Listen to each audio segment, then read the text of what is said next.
लोणी परिसरात चंदनाची तस्करी करणारा आरोपी स्थानिक गुन्हे शाखेच्या ताब्यात.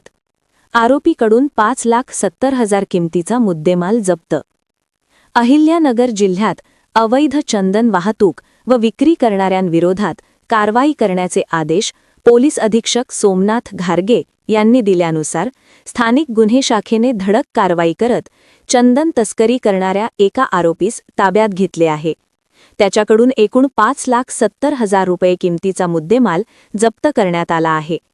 स्थानिक गुन्हे शाखेचे पोलीस निरीक्षक किरण कुमार कबाडी यांच्या मार्गदर्शनाखाली पथक तयार करून अवैध चंदन वाहतुकीबाबत माहिती घेतली जात होती.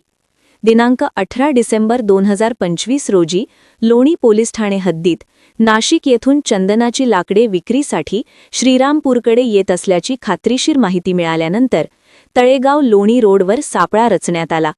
डॉक्टर APJ अब्दुल कलाम सेंटरजवळ पांढऱ्या रंगाच्या स्विफ्ट कारला थांबवून झडती घेतली असता वाहनचालकाचे नाव हनुमंता भीमा मोरे, वय 45, राहणार उंबरगाव, तालुका श्रीरामपूर असे निष्पन्न झाले.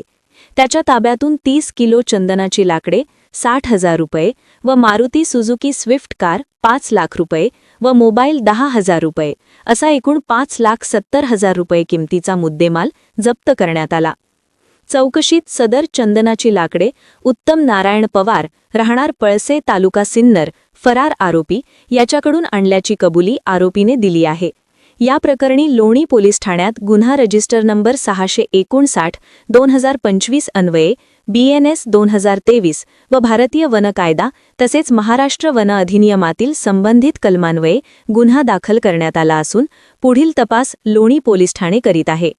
ही कारवाई पोलीस अधीक्षक सोमनाथ घारगे यांच्या सूचनेनुसार स्थानिक गुन्हे शाखेच्या अधिकारी व अंमलदारांनी यशस्वीपणे केली आहे. SR24 न्यूजकरिता रंगनाथ तमनर, लोणी.